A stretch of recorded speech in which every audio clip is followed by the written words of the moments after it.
Freedom Fighter Radio coming to you live from the heart of the Great White North, the heart of the true North, strong and free. I'm your host, Ordinary Joe. Today we start a new series on techno-fascism. It's another word for technocracy. As you know, we've been embarking on this transhumanist, Malthusian, technocratic agenda of the global cabal, the global dark forces of our society. And it has never been a better opportunity, I think, especially this past couple weeks, since the attempted assassination of Donald Trump, to visit back the very root, the very purpose of our Freedom Fighter Radio podcasting is to identify and to dig deeper, do a deep dive on what are the forces that are trying to take away our freedoms. Because we're all about freedoms here on Freedom Fighter Radio because we were born with it. That was a God given, infallible right, is to have the right of life, liberty, and the pursuit of happiness. I know that is an American thing to say, but I think that applies to every freedom citizen of the world. So, without much further ado, let's get started.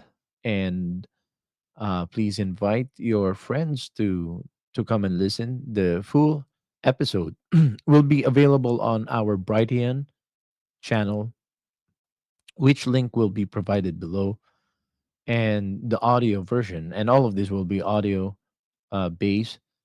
The audio version only will be available on our Spotify, SoundCloud, and on iHeartRadio. Spotify will have two versions, one video and one that is audio only. It will also be available in Amazon Music. So, without much further ado, let's get started with this new series, Techno Fascism and the Current Situation. Hello, friends. I am Derek Sloan, the leader of the Ontario Party. You are listening to the Freedom Fighter Radio Canada podcast, only here on the Ordinary Joe Show.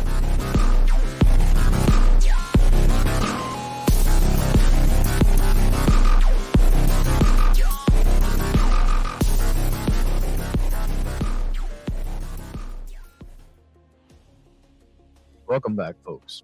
The reason we started embarking on this line of thoughts again, this is the very core of our message here on the Freedom Fighter Radio, is the understanding of the end game, which, as we know now, many freedomizers and red pilled voices of the freedom community, both United States, Canada, and Five Eye Alliance countries and the rest of the world, that the end game by the technocrats or the end game of the globalists are technocracy. Technocracy is their end game.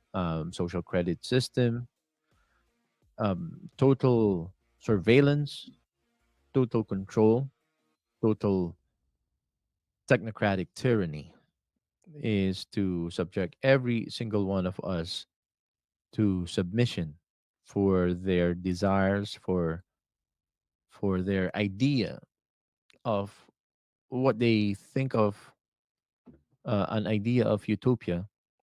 But it will only be utopia for the oligarchs and the powers that be.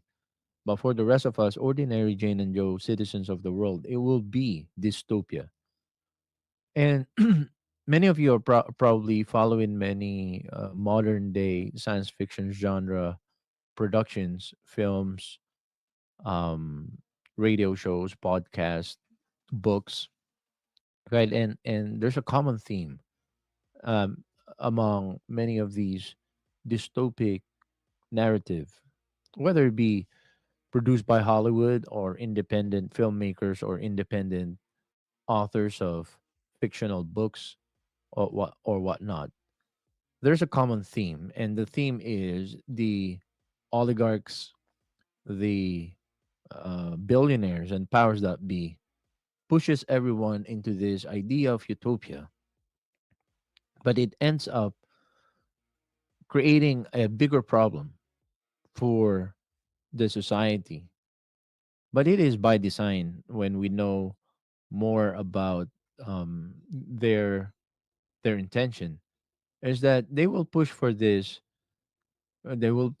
utopia, a promise of better life and better futuristic progressive society for everybody. Sounds like a 15-minute city idea, but at the end when it is implemented, it is actually uh, it is actually going to trigger the demise of billions of people and the incarceration of the individuals in their homes or in their 15-minute cities or in their neighborhood that they will not be allowed to leave unless they acquire permission. So the entire technocratic idea is what we see now in social credit system societies,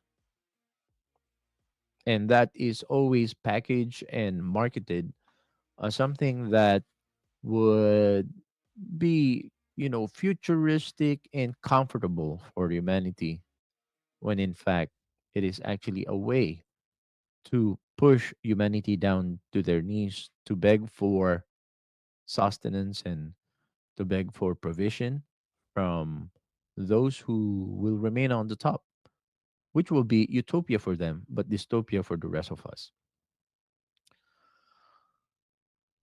To give a background on some of the idea of how it's going to look like when they achieve their goal, I would recommend everybody to check out Aldous Huxley's book and novel that he wrote back in the early 1960s called Brave New World. There's actually a very new version. In my opinion, it is very reminiscent on the Brave New World writings of Aldous Huxley. Very recently, a new classic that was introduced as a children's book to many junior middle school and junior high school. The book called The Giver, which has recently also been rolled out as a Hollywood film produced by Jeff Bridges.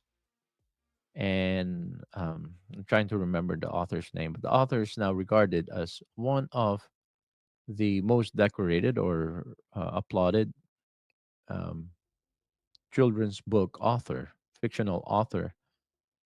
And the interesting thing is, the author, when interviewed about The Giver, she didn't set out to write a science fictional book, but it ends up that way. So I'm gonna play a little bit of the the teaser for The Giver. Also upcoming on this episode, if I can backtrack a little bit, the reason we were triggered to visit back on to the root topic and the root message of what we discuss here on the Freedom Fighter Radio is technocracy, which is the end game for the globalist, social credit system technocracy. And that is going to be helped by another agenda called transhumanism, because technocracy is the system, the society that can only be successfully implemented if the people that populates a technocratic society will go through a transformation that everybody knows now as transhumanism. The reason we are going right back on the to the root of our podcasting message here on the Freedom Fighter Radio, which is technocracy, is because everything is falling in place as how we understood that Patrick Wood in his books, Technocracy Rising, and another book that we were perusing here, learning from the works of Patrick Wood and his partner, um, Columbia professor, escaping me right now. I- yeah, but the two books, Technocracy Rising and the second book, Technocracy and The Evil Twin of Technocracy and Transhumanism. And they wrote a book together also that exposes the Trilateral Commission back in the day.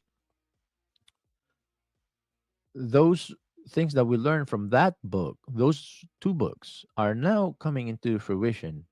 And the the events of the past 2 3 weeks, starting with the assassination attempt on Donald Trump, which a few days later was the RNC, or the Republican National Convention, where JD Vance, the vice presidential pick as a running mate for Donald Trump, was introduced. And from that point forward, JD Vance have joined Donald Trump in um, the series of rallies, which is becoming bigger and better even after there was an out in the open assassination attempt on Donald Trump on July 13th, right? Was it the 13th? Yes, I believe it's July 13th this year, just a couple weeks, 3 weeks ago, I think. And after that event, JD Vance was introduced, and we started to get to know who JD Vance is. We knew and we learned that his life was a rags to riches, um, classic American hero story, a rags to riches American story. And his life was depicted in a Hollywood movie called um, Hillbilly Elegy, directed by Ron Howard. Ron Howard, and it became a bestseller book and a best-selling movie, which is our reference to get to understand a little bit about J.D. Vance, senator from Ohio.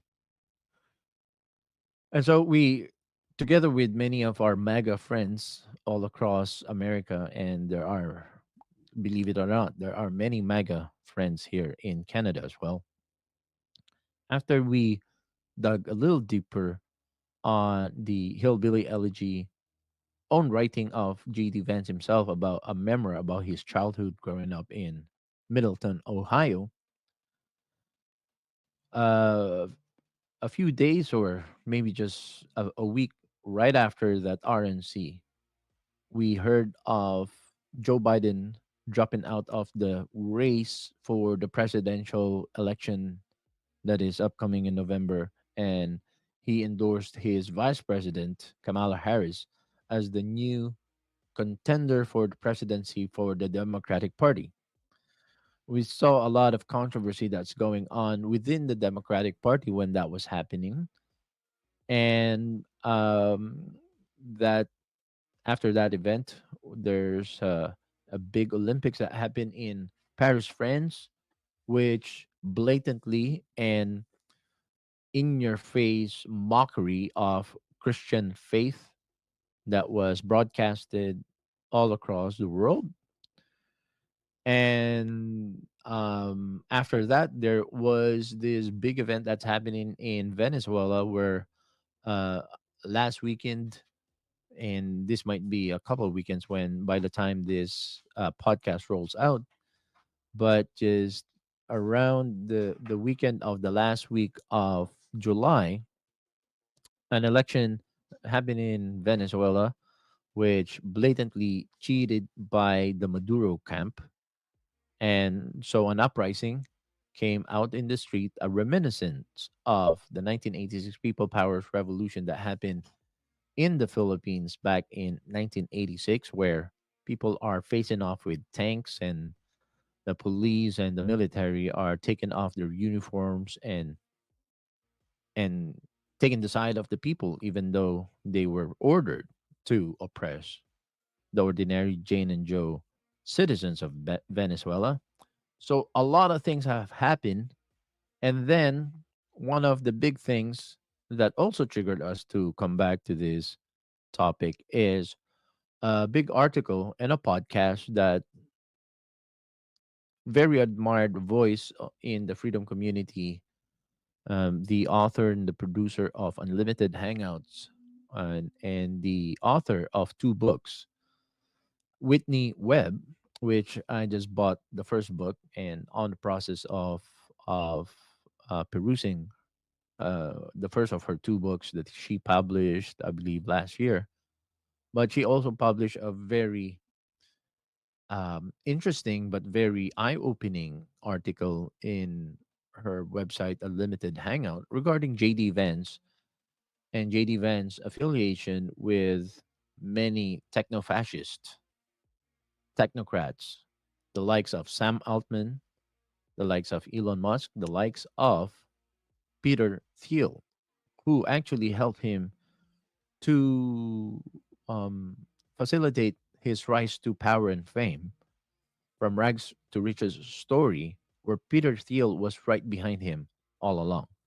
So we are going to listen to a few snippets on the podcast that discuss this very topic, and also we are going to peruse um, many important highlights from the article that was published in the same website called Unlimited Hangout, titled "The Man Behind Trump's VP Pick, It's Worse Than You Think," that was published um, by Whitney Webb herself back in July 16th, just a couple of weeks ago.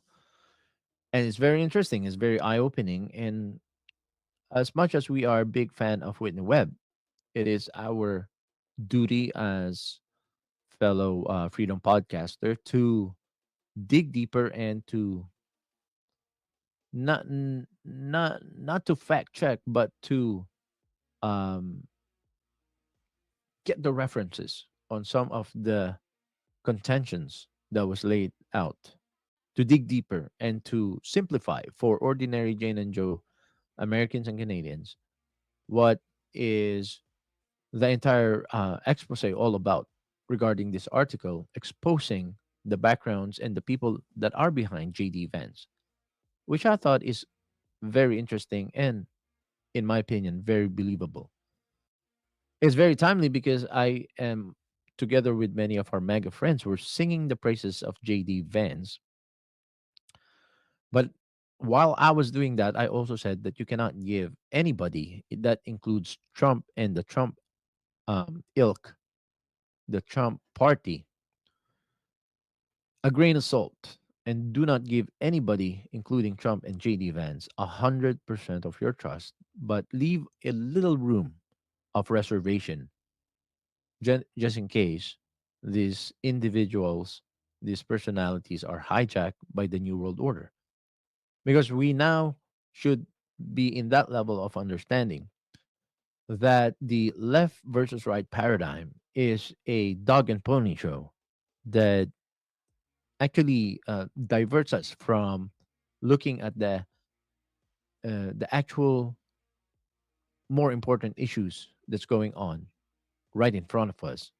So those are some of the things that we are going to discuss in this series of podcasts that will fill up many of our time slots for the next coming weeks. I'm your host, Ordinary Joe. Please do not go away. We'll be right back after these short messages.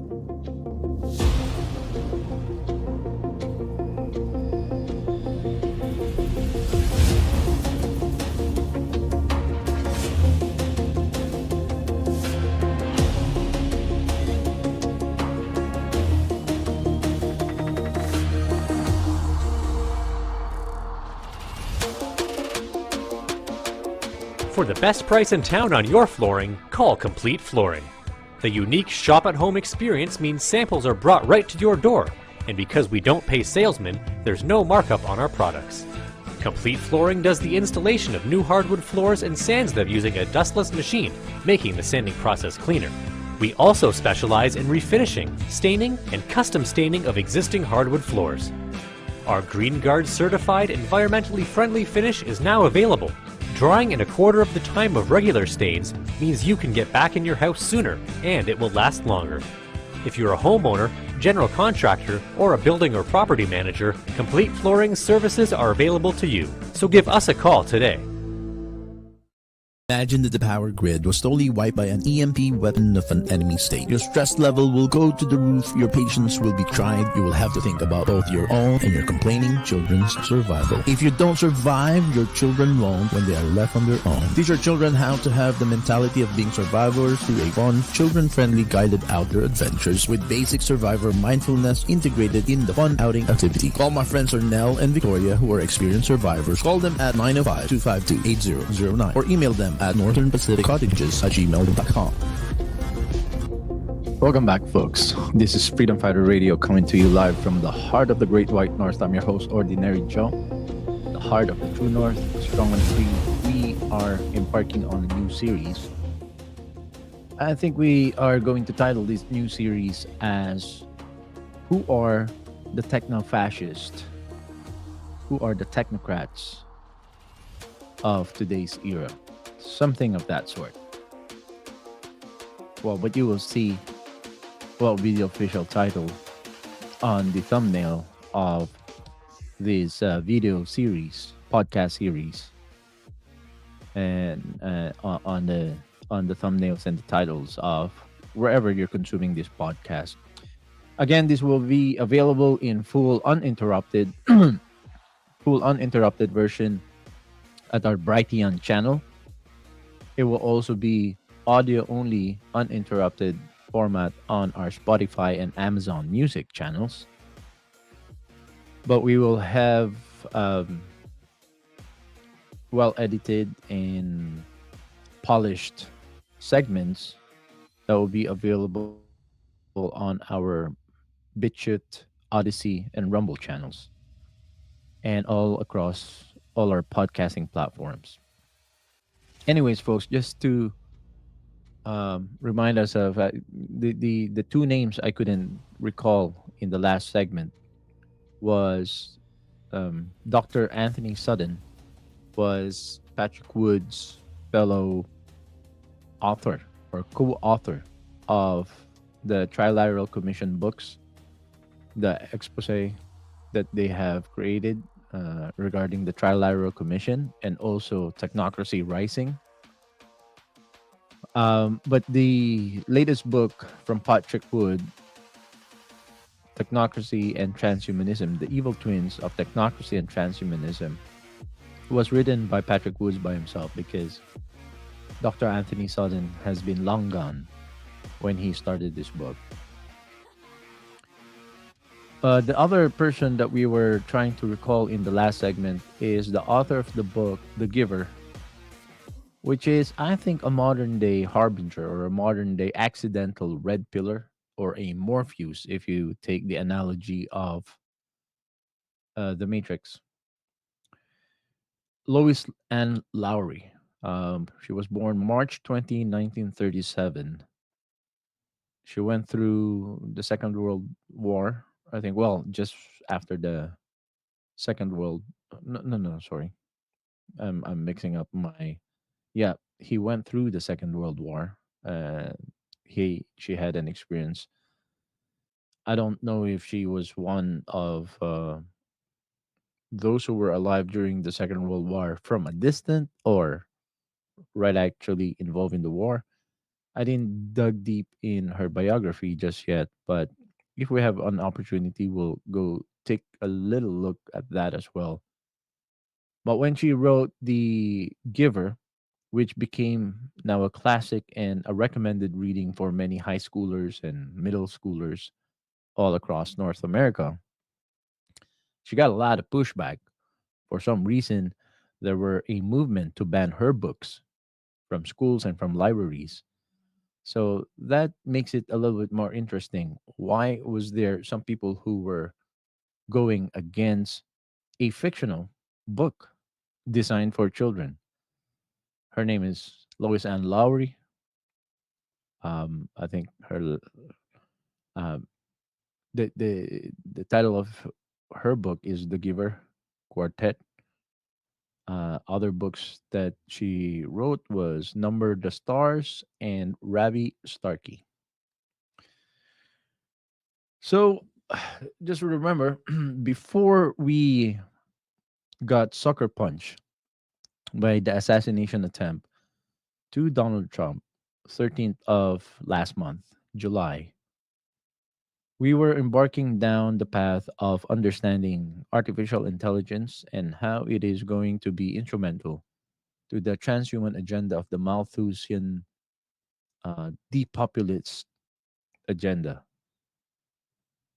But then, because of the RNC and the assassination attempt on Donald Trump, we kind of got veered off from that train of thought, which we are not abandoning altogether. We just had to kind of turn a little sharp turn for the moment, as you know, that is one of a historical event in the history of the world when a former president who is also a current running for the current presidential election, the contender, the official contender, the official nominee of the Republican Party of the United States, was attempted to be killed in front of thousands of people out in an open field rally, his rally campaign.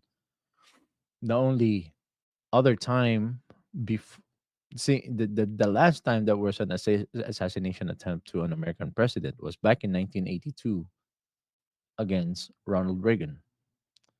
So that was a significant event of our history. So I thought that we need to cover that also because of the failed attempt.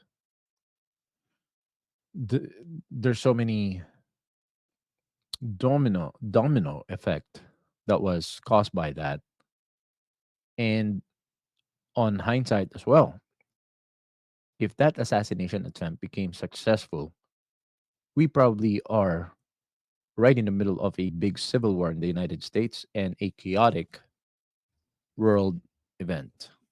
Now, to all of our Canadian listeners, we have a series of Canadian topics as well that we are going to simultaneously roll out with this, which are already pre produced, just need to be edited out, and we are going to roll it out in drips so that we can accommodate both of our local American, well, national American situation here on the other half of 2024, and also some of the important issues that's plaguing Canada right now, which are not old problems, which are not new problems. They're actually old problems, but the current administration is making, the old problem be packaged as new problems, but there were old problems that were never addressed or being um, swept under the rug for many decades. Some of those topics that we are going to embark on regarding our Canadian side of this podcasting is the assault on our farmers, protectionism, which is a many decades long issue in Canada. Then we are also going to touch on the oil sands and who does the oil belong to. We have Pastor Arthur Pavlovsky weighing in on some of those topics, food security, and upcoming on the Canadian side of the podcast as well, which we are going to try and mix together and integrate with the rollout of these series is the immigration issues in Canada. Recently, also, many of the anti immigrant or anti immigration forces within the freedom community, which, I'm in the I'm in the neutral zone when it comes to immigration because scientifically I know that immigration is, or I mean population increase is necessary for the increase of our economy. However, the better alternative to increase population, which I agree with, is birth rate as opposed to immigration. However, before we can achieve a higher birth rate, I think there's a lot of shift on um, the cultural, economic, and social makeup of our society before we can revitalize or restart that engine on helping um, our current Canadian society increase our birth rates to increase our population. And while that's happening, I am open to immigration, but with a caveat, which is immigration from countries that shares core values, our core Canadian values, and not hostile. I think we should be importing many immigrants from hostile environments, those who are hostile to our family values, our Christian values, our social values as Canadians. And that goes the same for the American politics. So for our American citizen listeners to the Freedom Fighter Radio, it is exactly the same that I think we need to stand on as fellow Americans that yes, uh, the population growth is necessary for economic growth. And America is probably half a billion behind China with population growth, which is not too bad. You know, some people think that the ratio of population versus land territory, the more land you have for uh, lower population is better. But there's also a school of thoughts among many sociologists that the bigger your land territory, the bigger you should have a population, which will only make sense in furthering the economy of your country. Anyways, that's again another preview of some of the things that we are going to embark on in this twin series of podcasting in the next few days. So, but today we are going to ask many questions and sort of like dissect line by line, precept by precept, some of the things that are being exposed in this very, I wouldn't say damning, but eye opening article written by Whitney Webb, the Unlimited Hangouts website. The man behind Trump's VP pick. It's worse than you think. So she's actually exposing JD Vance. I just, I just offered a very positive light on the personality character of JD Vance in past two episodes, full episodes on our podcast. But now I think it is also good to balance it out with some of the voices that are kind of naysayers. One of the advocate for JD Vance, which many of our listeners admire and believe and trust, is the voice of Tucker Carlson. I think Tucker Carlson is one of the very vocal advocate who vouches for the character of JD Vance. And we do very much admire and respect and trust the voice of Tucker Carlson on our community here on Freedom Fighter Radio community, listeners community. But having said that, we do not have to totally agree about everything 100% within our community. And sometimes it's really good to have different points of view, and this is an opportunity for us to really separate the wheat from the chaff by having differing point of views among many important voices within the community and dissecting all their contentions, all the talking points or the belief points that they are sharing with us. And so for us, smaller platforms, it is our duty now to check and balance and to kind of dig deeper on what the both sides And it doesn't have to be a conflict or a war and a separation because we have disagreement on this particular point. But it is sometimes it's really good to have differing opinions on the same topic. In this case, the topic is J.D. Vance, Donald Trump's vice presidential pick, running mate for the November election. Is he for the people? That is a question, I guess. Is J.D. Vance for the people because, he grew up with the lowest of the low, the poorest of the poor, um, members of the masses, and he has a very classic American, beautiful American hero dream of rags to riches, uh, obscurity to fame, American story. He's an all American boy with an all American story of rags to riches from failure to success. It is a beautiful, inspiring story that he wrote himself as a memoir on his book, Hillbilly Elegy, that also became a Netflix movie, Hillbilly Elegy, with the same title.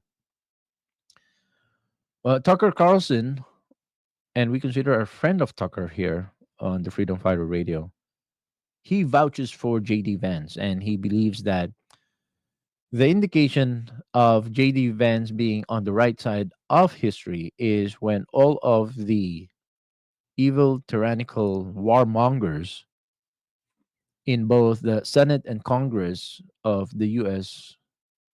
Capitol or the U.S. Congress are lining up in Tucker Carlson's own word. His words were they are lining up to knife J.D. Vance on the back. They're lining up to take turns on knifing down J.D. Vance. And so this is the indicator for Tucker Carlson why he thinks that J.D. Vance is one of the good guys because all the evil ones are lining up against him. And I remember that just last year, PBD guested Whitney Webb on on the PBD podcast last year. And I remember that it there's a similarity on this kind of contention where PBD was making a case that all of the powers that be, the the Block Rocks and the those who are pushing DEI and social credit and those who are pushing for woke agenda and the Green New Deal and all the technocratic dystopian dark agenda of the World Economic Forum and the likes.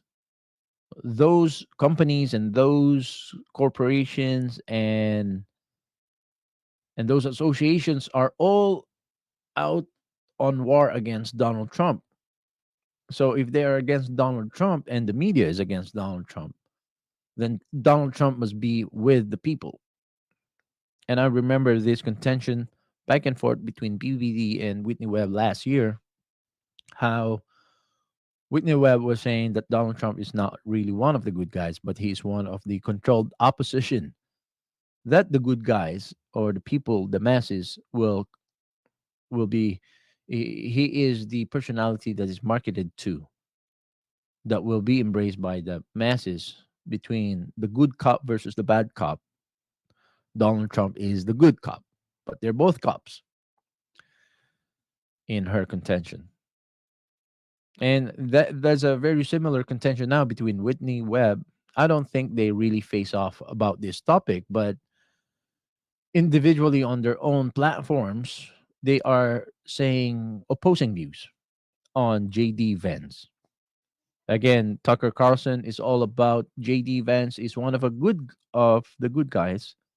Whitney Webb thinks otherwise, and she was saying that if you dig deeper, JD Vance, the deep pockets that is propping up JD Vance are the likes of the owner and the originators of big Big Brother intelligence community contractors such as Palantir and many others, and the likes of Peter Thiel, which is one of, in her opinion, is one of the most evil techno fascist technocrats of our modern day era.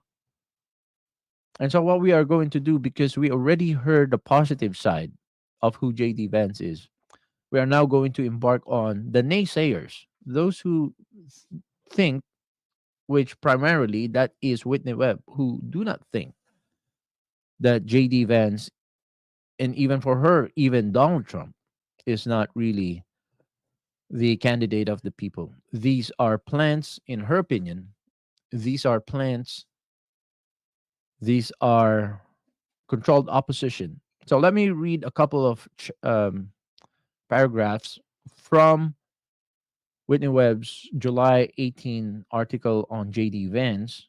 And I will take a short break. And when we come back, we are also going to listen to a few minutes, 5 to 10 minutes of the podcast where Whitney Webb has guested another uh, investigative journalist, um, S- uh, Stravlura Pubest.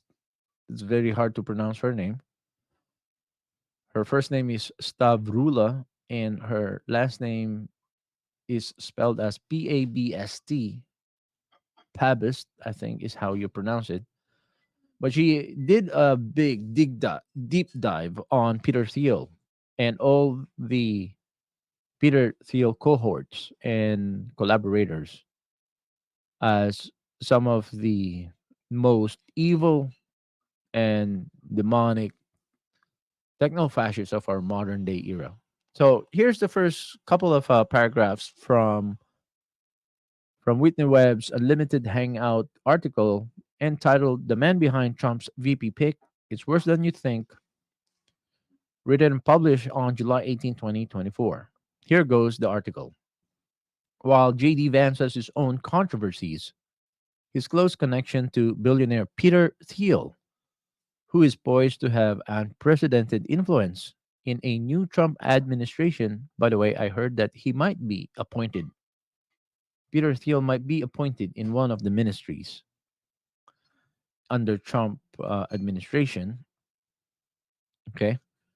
So Peter Thiel, who is poised to have unprecedented influence in the new Trump administration, should deeply unsettle every American who cares about freedom, privacy, and reigning in the surveillance state. I think she's making a point, but it is our duty to dive dig deeper and to check all the references of all the claims that has been presented on this article.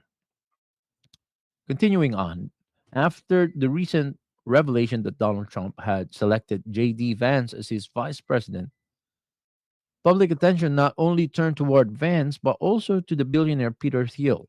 Vance had been one of the several prominent Thiel protege whose profile has risen in recent years, with other proteges of the PayPal co-founder including OpenAI's Sam Altman and Andrews Palmer Luckey.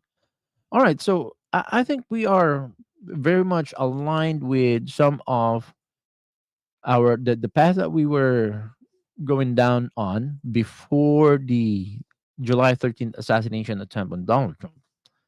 Our path towards understanding the block box and many of these feature on artificial intelligence and how it is taken over not only the employment culture and the status quo on the current economy, current capitalistic structure of our democratic societies,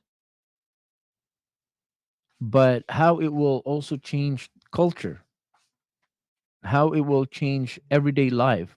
All of these generative AI is really a sucker punch. Well, in formal terms, they call it a disruptive technology. But it has been around for a while, but this is the only time in history, I think, that they are advancing towards almost there in the singularity level prediction that many futurists have been talking about, which is achieving the superintelligence for AI or general um, artificial intelligence.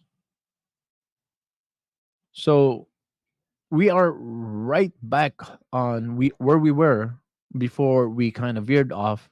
So it, in in retrospect, we actually did not veer off. We are still on the same vein of pursuing the truth here, which is we were there on the open AI, we were there on the artificial intelligence path, and now we're back to it because now the vice presidential pick JD Vance is very well connected to Peter Thiel, and Peter Thiel's other protege other than JD Vance. JD Vance is his protege on the political side, but then now we are knowing that Sam Altman, the founder and CEO of OpenAI, which we were exposing just a few weeks ago, is also the other protege of Peter Thiel. There are also contentions in many voices within the technocratic or technology space that Peter Thiel is not only a technologist, a billionaire, but also now very politically influential individual. Therefore, in the opinion of many experts, they think that Peter Thiel is probably one of the most powerful personalities in the world. Hmm, that is a very big statement to make, but it is very hard for someone like yours truly to dismiss that as far fetched because I really think that there is some truth into that. I would think the most visible, dangerous person in our society, who represents techno-fascism in our modern day era, on top of the list is Elon Musk. And of course, we know that there are other technocrats such as Jeff Bezos and many other tech billionaires, Mark Zuckerberg and Bill Gates and all of them that are part of the technocratic cabal of our modern day era. But on top of it is Elon Musk. And from Elon Musk, I think there are two branches. The branch of those who are out in the public that most many of us knows their name and recognize their face. They have a public branding, a public recognition. But there is the other branch, the other side, which is yeah, they're well known, but they're not out in the pop culture sphere all the time, such as Peter Thiel. Not everybody see Peter Thiel every day. You know, Elon Musk is on the news every day. Elon Musk is on Twitter and social media and streams and podcasts almost every day. Not Peter Thiel.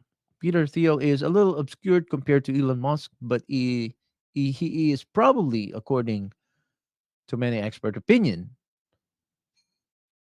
if not as equally influential, he's also as equally evil in terms of pushing for techno fascism or technocracy as much as Elon Musk is.